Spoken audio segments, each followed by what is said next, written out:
Niining panahon nga ang putling ebanghelyo gihagis sa mga hiwi nga pagtulunan. Kinahanglan mo barug ang mga tinun-an ni Kristo sa pagpakigbisog sa paglaban sa pagtuo, nga magkausa ug alang sa tanang panahong gihatag sa Dios ngadto sa iyang katawan. Maoy hinungdan nga namugna kining tulumanon ang putling ebanghelyo. 30 minutos nga pagsabwag sa tinuod nga ebanghelyo. Kauban ni Pastor Jeremias Hangad, ang putling ebanghelyo. Tulumanon nga gihatod kaninyo sa Herald of Grace Radio Ministries Philippines. Ang putling ebanghelyo.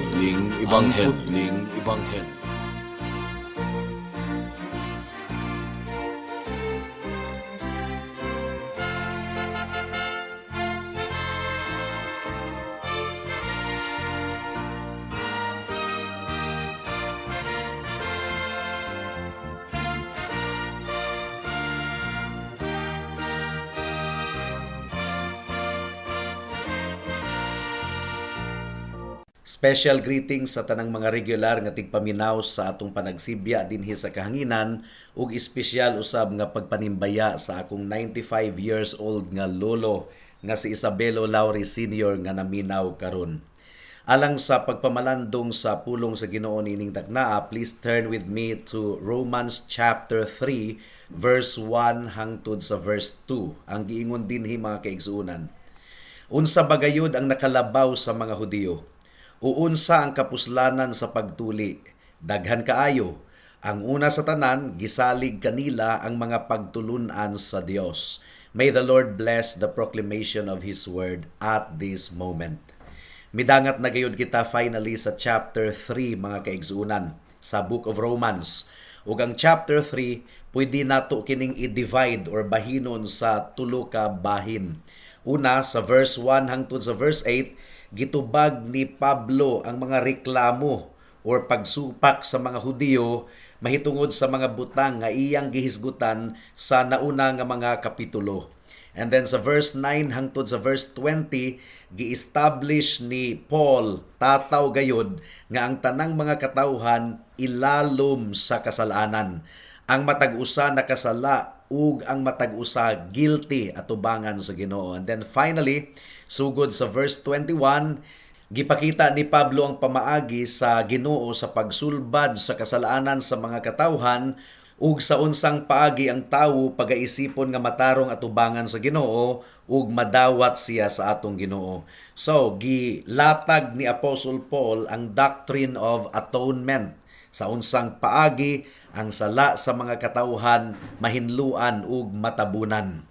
Sa nauna nga mga section mga kaigsuonan, ang argumento ni Pablo sa mga naunang section mga kaigsuonan is that kung ang usa ka Hudiyo wala makatagbaw sa gipangayo sa balaod, dili siya mas maayo kaysa sa mga Hintil. Sa laktod nga pagkaistorya, dili tanang Hudiyo tinuod nga Hudiyo. Sa laing bahin mga kaigsuonan, kung ang usa ka Hintil natagbaw niya ang gipangayo sa balaod, tinuod siya nga Hudiyo. Pagaisipon siya nga tinuod nga Hudiyo at tubangan sa Ginoo.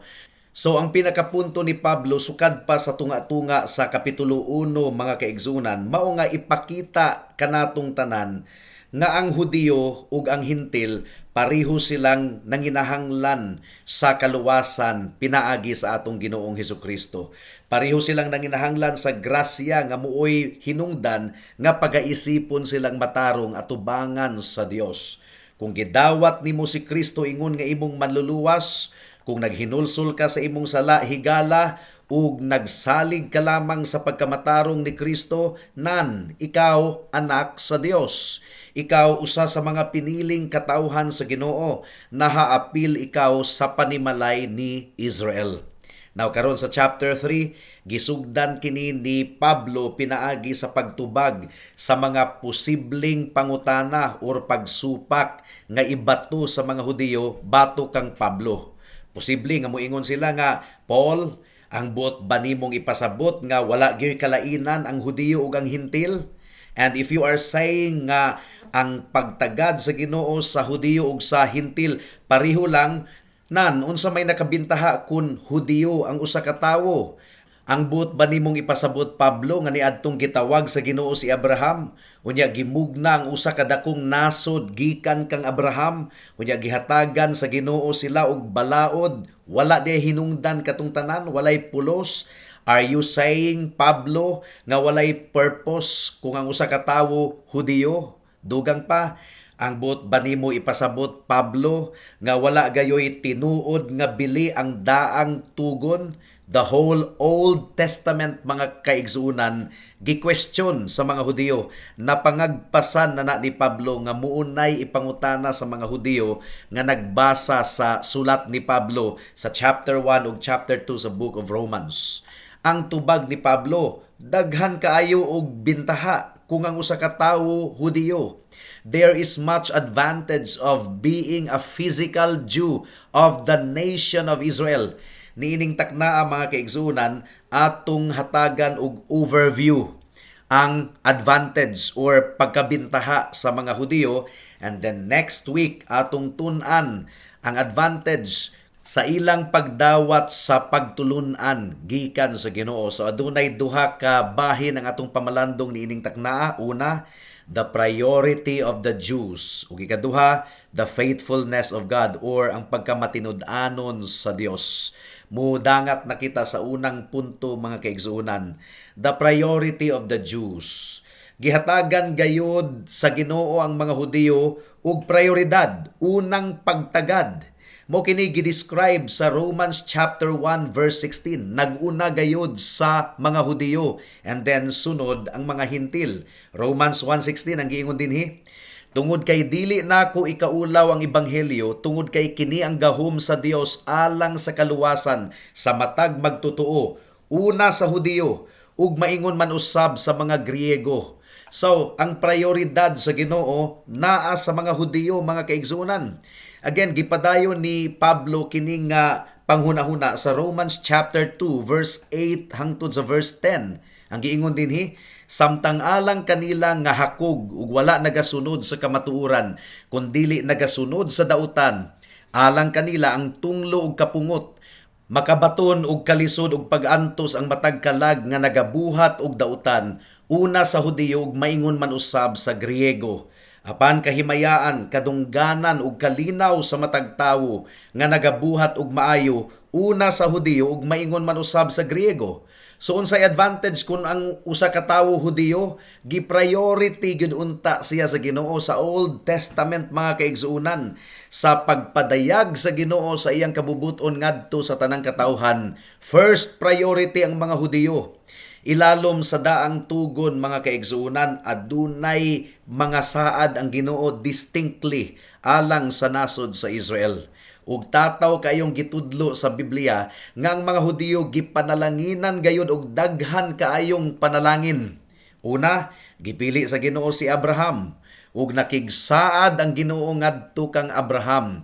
Usa kadto ka covenant of grace or pakigsaad sa iyang grasya ug kaluoy. Kay nganuman, si Abraham, mga kaigsuunan, usa ka Hintil. Wala siya'y kalainan sa iyang mga katigulangan. Nagtubo si Abraham sa usa ka nasod nga nagsimba sa Dios-Dios. Ang iyang pamilya nagsimba sa mga Dios-Dios. Apan gipili sa Ginoo si Abraham, gumikan kay gipili sa Ginoo si Abraham. Gihigugma sa Ginoo si Abraham tungod kay gihigugma sa Ginoo si Abraham. Walay naa kang Abraham nga nakapaaghat sa Ginoo nga gihigugma niya si Abraham. The choice was unconditional. Walay kondisyon ang paghigugma o pagpili sa Ginoo kang Abraham, mga kaigsuunan. Deuteronomy chapter 7 verse 7 to 8. Unconditional pod ang pagpili sa Ginoo sa nasod sa Israel.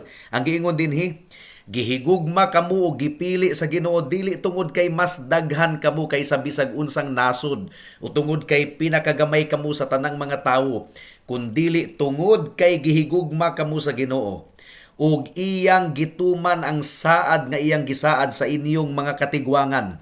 Mao nga gipagawas kamo sa Ginoo pinaagi sa gamhanang kamot ug gitubos kamo sa balay sa pagkaulipon gikan sa kamot sa Faraon nga hari sa Ehipto. Grabe no, gihatagan gyud og prioridad sa Ginoo ang nasod sa Israel ug naghatag usab siya og mga saad ngadto kang Abraham. Gisaaran si Abraham nga hatagan siya og yuta. Gisaaran usab si Abraham nga hatagan siya og mga kaliwat, mga katawhan, usa ka dakong nasod, kaliwat niya nga dili gayud maihap, usa ka nasod nga gipili sa Ginoo gawas sa tanang mga kanasuran dinhi sa kalibutan ug pinakalabaw sa tanan. Nagsaad ang Ginoo kang Abraham nga pinaagi sa iyang binhi, sa iyang kaliwat ang tanang mga kanasuran dinhi sa kalibutan mapanalanginan. Ang giingon sa Genesis chapter 22 verse 18, ug pinaagi sa imong binhi panalanginan ang tanang nasod sa yuta tungod kay gisunod nimo ang akong tingog. So sukad pa sa sinugdanan mga kaigsuunan, ang Israel aduna gayoy dako kaayong advantage, bintaha gayod kaayo sila. Gumikan kay ang tanang mga panalangin sa Ginoo naguna nga gihatag sa nasod sa Israel. Ang tanan nga saad sa Ginoo sa daang tugon miabot kanato pinaagi sa Israel. Romans chapter 3 verse 1 and 2. Unsa bagayod ang nakalabaw sa mga Hudiyo? O unsa ang kapuslanan sa pagtuli? Daghan kaayo. Ang una sa tanan gisalig kanila ang mga pagtulunan sa Dios. So pinaagi sa Israel, gipaila-ila sa Ginoo ang iyang kaugalingon ngadto sa mga katawhan. Ang giingon sa Hebrews chapter 1 verse 1, niadtong unang panahon ang Dios nakigsulti sa atong mga katigwangan sa nagkalain-laing panahon ug sa nagkalain-laing pamaagi, pinaagi sa mga propeta. Kinsa man to nga mga propeta? Mga Hudiyo, mga Israelites. Unya ang pag-anhi sa atong Ginoong Hesukristo katumanan kadto sa saad sa Ginoo sa nasod sa Israel mga kaigsuunan. Pagkahuman sa 400 katuig nga hilom gayud ang mga propeta. Wala gayoy propeta nga nakig-istorya sa nasod sa Israel. Gituman sa Ginoo ang iyang saad sa Israel pinaagi sa pagpakig-istorya kang Zechariah nga amahan ni Juan Bautista. Ug unsa ang giingon sa Ginoo kang Zechariah? Luke chapter 1 verse 16. Daghan sa mga anak ni Israel ang pabalikon niya sa Ginoo nilang Dios. So, gipahibalo sa anghel ngadto kang Zechariah nga pinaagi kuno sa iyang anak nga si Juan Bautista ang mga katawhan sa Israel daghan pabalikon niya sa Ginoo nilang Dios. So, gihatagan gayud og pribilehiyo sa Ginoo ang nasod sa Israel. Ug niadtong si Zechariah kay naamang man to siya, gumikan sa iyang unbelief, gisilutan siya sa Ginoo kay murag di siya katuo sa gipadayag sa anghel sa Ginoo ngadto kaniya. So naamang siya, pero niadtong nakaistorya siya og balik mga kaigsuunan, gi-affirm ni Zechariah ang saad sa Ginoo ngadto sa Israel. Luke chapter 1 verse 68 ang giingon dinhi, dalaygon ang Ginoo ang Dios sa Israel tungod kay iyang giduaw o gitubos ang iyang katawhan. Unya, gipamatud-an usab sa Ginoo ang papel sa Israel sa pagtukod niya sa iyang gingharian sa unsang paagi. Nagpili siya og 12 ka apostoles, puros mga Hudiyo kadto mga kaigsuunan, mga Israelites kadto, gikan kadto sa 12 ka tribo sa Israel. Unya, aduna gayoy pabor nga gihatag sa Ginoo sa Israel ingon nga posisyon sa iyang ministry. Gisugo sa Ginoo ang iyang mga tinun-an ngadto sa katawhan sa Israel.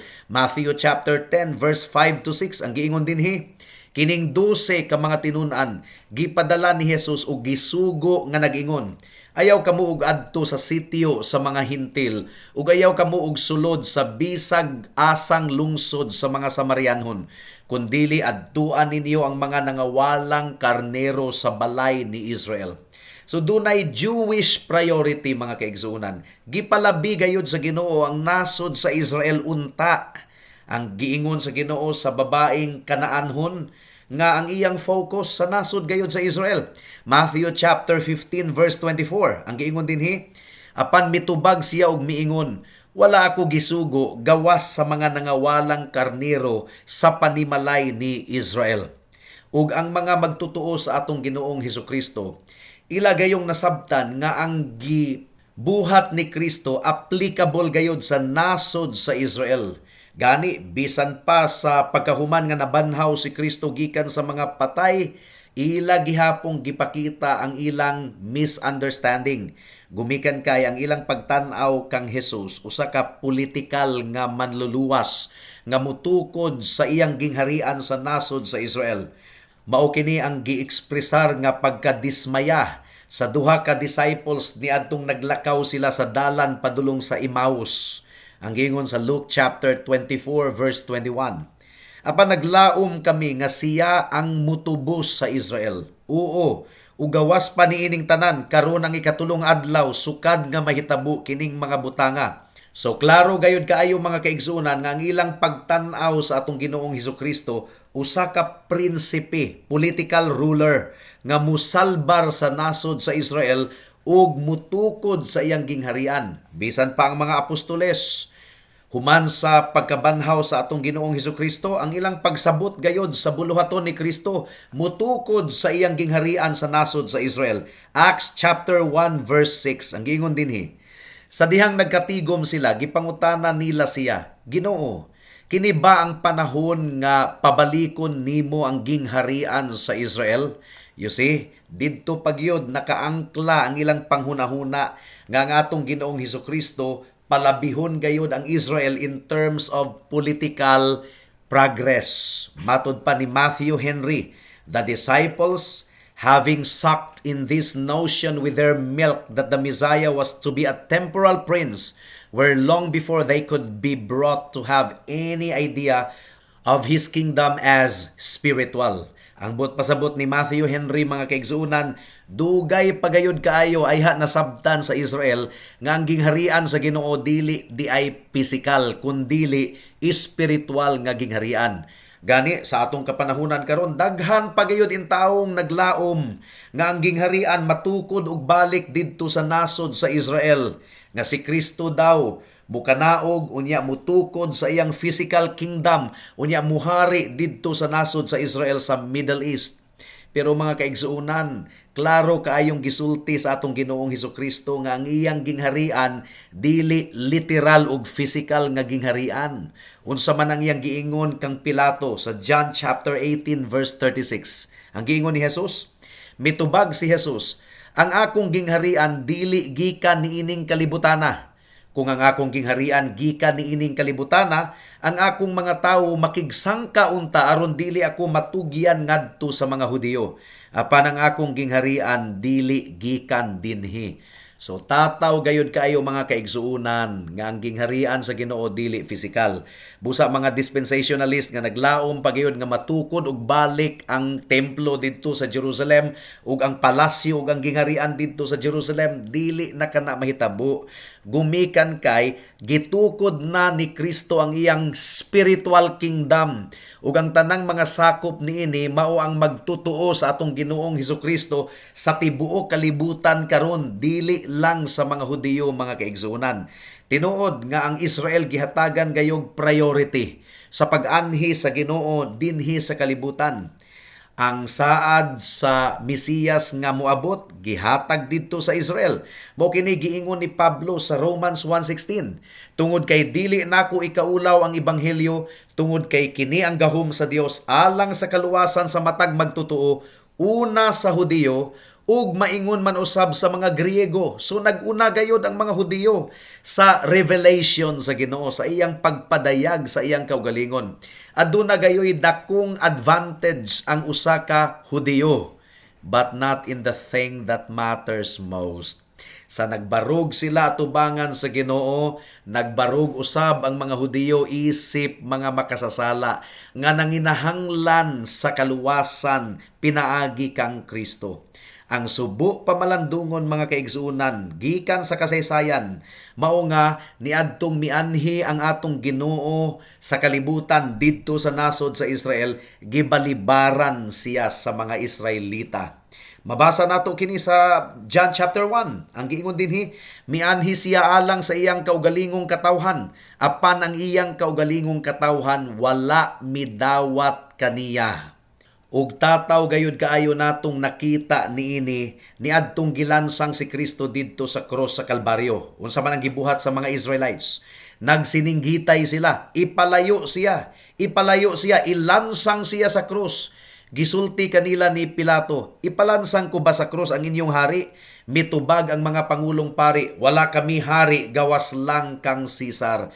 So nakita nato mga kaigsuunan, gibalibaran nila ang atong Ginoong Hesukristo. Kung dako kayo ang panalangin nga gihatag sa Ginoo kanato, dako usab kaayo ang katungdanan, ang responsibilidad. Gipanalanginan gayud sa Ginoo ang mga Hudiyo, dako kaayo ang ilang advantage. Pero imbis nga tudluan nila ang ilang kaugalingon sa mga pagtulunan nga gihatag sa Ginoo kanila, ilang gibaliwala ang tanang panalangin nga ilang nadawat gikan sa Ginoo ug gumikan sa pagrebelde sa nasod sa Israel. Ang gingharian sa Ginoo gitangtang gikan kanila, gibawi gikan kanila because they refused the Messiah. Spiritual kingdom ang atong gihisgutan dinhi mga kaigsunan, dili physical kingdom. Now what about us? Gihatagan kita sa Ginoo og dako kayong panalangin. Bisan pa kining panagsibya sa kahanginan, panalangin kayo kini. Wa ba mo masayod nga kining atong gitudlo dinhi sa kahanginan, pinikito kayo kini nga pagpasabot, seminary level kini nga explanation mga kaigsuunan, apan nadawat ninyo nga libre, ayaw ninyo kamasai kini nga panalangin, higala ug igsuon. Napasabot dinhi sa kahanginan ang ebanghelyo sa atong Ginoong Hesukristo. Sa atong panahon karon, kumpleto na ang Old Testament ug ang New Testament. Ang balaang espiritu gibu-bu na sa Ginoo ngadto sa iyang iglesia. Kumusta ang atong pagtagad sa panalangin nga atong nadawat? Ang moderno nga Kristyanismo mga kaigsuunan, mubo kayo ang standard. Daghan kayong nag-angkon nga Kristohanon kunuhay karon, pero ang ilang kinabuhi layo kayo sa standard sa pagkabalaan sa mga katawhan sa Ginoo nga naka-record sa Biblia. Unya daghan kayong musinggit og unfair, dili kuno patas sa adlaw sa paghukom kung isalikway sila sa Ginoo itambog sa impyerno, unfair kuno. Pero ang Dios dili unfair mga kaigsuunan. Gituman gayud sa Ginoo ang iyang saad ngadto sa Israel. Mibalibad ang Israel, gitangtang sa Ginoo ang iyang gingharian gikan kanila ug gipakuyanap sa Ginoo ang iyang gingharian sa tibuok kalibutan ug nahaapil kita sa panalangin mga kaigsuunan. Nadunggan nato ang mensahe sa ebanghelyo. Dalaygon kayo ang Ginoo. Ang ebanghelyo mao ang basihan sa atong kaluwasan. Ikaduhang punto, ang pagkamatinud-anon sa Dios. Ang pangutana niini mga kaigsuunan, matinud-anon ba gayud ang Ginoo sa iyang saad sa nasod sa Israel sa ministeryo sa atong Ginoong Hesukristo? Gitubag kini ni Pablo, daghan kayog advantage ang nasod sa Israel. Verse 2, daghan kayo. Ang una sa tanan, gisalig kanila ang mga pagtulunan sa Dios. Ang pagtulunan mahitungod sa kung kinsa ang Dios, didto na unang napadayag sa Israel. Sila gayud ang nag-una mga kaigsuunan, misunod lamang kita. Ato kining ipalapad pa fully sa mga sunod nga simana mga kaigsuunan. Ang bersikulo 1 hangtod sa bersikulo 8, usa kini kamubo nga introduction sa taas pa kaayo nga detalye nga ipasabot ni Pablo og duro sa chapter 9 hangtod sa chapter 11. He opens the question here and then iyang ipasabot later sa chapter 9 hangtod sa chapter 11. So atong i-review og utro mga kaigsunan kung unsa gayud ang advantage sa mga Hudiyo. Romans chapter 9 verse 4 hangtod sa verse 5. Ang giingon dinhi, mga Israelita sila, anaa kanila ang pagsagop ug ang kahimayaan ug ang mga saad, ug ang pagdawat sa kasuguan, ug ang pagsimba, ug ang mga saad, anaa kanila ang mga patriarka, ug gikan kanila ang Kristo sumala sa unod. Siya ang labaw sa tanan, Dios nga mahimayaon hangtod sa kahangturan. Amen. You see? Dako kayo ang panalangin nga nadawat sa mga Israelites. pero ilang gikamasaan, ilang gisayangan mga kaigsuonan. Ug ang pinaka-benefit sa mga saad sa Ginoo sa daang tugon is that they all pointed to our Lord Jesus Christ. Nasabtan sa Israel ang buot ipasabot sa adoption or pagsagop. Kaniadto dili sila mga katawhan sa Ginoo pero gisagop sila sa Ginoo, gi-adopt ingon nga piniling katawhan sa Ginoo, mga anak sa Dios. Gisakbit sa Ginoo ang Israel ngadto kaniya aron makabaton og special nga relationship with him. Ang pagsagop sa Ginoo sa nasod sa Israel actually anino kadto sa pagsagop sa Ginoo sa tanang magtutuo sa atong Ginoong Hesukristo. Ang Israel adunay mga saad ug ang mga saad nga gihatag sa Ginoo sa Israel nagatumbok or nagapunting sa atong Ginoong Hesukristo sa iyang redemptive purpose nga matuman sa atong Ginoong Hesukristo. Anaa kanila ang balaod ug ang balaod nagapunting kini sa pagkamatarong ni Kristo. Gihatag sa Ginoo kanila ang temple service, ang mga sacrifices, ang balaan nga lugar, all of which mga anino sa Mesiyas kang Kristo nga umaabot. O gisalig sa Ginoo ngadto kanila ang mga saad nga ang tanan natuman diha kang Kristo. Gikan usab sa ilang kaliwat ang atong Ginoong Hesukristo. Gitagna na sa Ginoo, gipadayag ngadto kang Abraham ug sa tanang mga propeta sa Old Testaments ug ang tanang mga magtutuo sa Old Testament nasayod gayud nga adunay Mesiyas nga umaabot. Ug ang pinaka-chief advantage is that they had the Word of God. Anaa kanila ang pulong sa Ginoo. Anaa kanila ang mga propesiya, ang mga pagtagna, mga kaigsunan. Ang bottom line is that the Jews were the first to receive the promise of the gospel. Sila ang pinakaunang nakadawat sa saad sa Ebanghelyo. Romans chapter 1 verse 1 to 3 ang gingon dinhi. Si Pablo nga ulipon ni Hesukristo gitawag aron mahimong apostol, gilain alang sa Ebanghelyo sa Dios nga iyang gisaad niadtong una pinaagi sa iyang mga propeta sa mga balaang kasulatan, mahitungod sa iyang anak nga gikan sa binhi ni David, sumala sa unod. So, progressive, gianam-anam sa Ginoo og padayag ngadto sa Israel ang pagtubos pinaagi sa atong Ginoong Hesukristo. Nadawat nila ang mga pulong, ang mga panagna, ang mga saad sa daang tugon. Ug ila kining gidawat pinaagi sa pagtuo, ug ila kining gitudlo ngadto sa uban. Ang atong Ginoong Hesukristo gipadayag pinaagi sa mga propesiya. Ang tibuok daang tugon nagpadayag sa atong Ginoong Hesukristo. Grabe kaayo ang panalangin nga nadawat sa nasod sa Israel. Again, ilang gikamasaan ang panalangin, ilang gisayangan. Now, what about the people of today? Mas advantageous actually ang atong kahimtang kay kumpleto na ang pagpadayag sa Ginoo kanato gikan sa daang tugon hangtod sa bag-ong tugon na kumpleto na ang Bible. Ato nang matun-an sa kinatibuk-an gayud nga pamaagi ug nasabtan na nato ang overall nga program sa Ginoo. Naghunahuna ang mga Hudiyo nga aduna sila'y advantage kaysa sa uban. Gihubuan sila ni Pablo sa ilang garbo ug gipasabot ni Pablo nga walay kalainan ang Hudiyo ug mga Hintil. Ug higala basin ug nagtuo ikaw nga mas bintaha ka kay nasabtan sa imong utok ang kinatibuk-ang mensahe sa Bible. Unsay advantage nimo labaw sa uban kung taliwala sa panalangin nga gihatag sa Ginoo kanimo, imo kining gikamasaan. So gatuo ang mga Hudiyo nga dunay sila advantage pero wa nila mailhi ang atong Ginoong Hesukristo. What about you, my dear friend? Basig imong gipanghinambog ang nindot kaayo nga Bible nga imong gidisplay sa imong altar. Ang pangutana, nailhan ba nimo si Kristo? Nagsunod ka ba sa iyang pulong?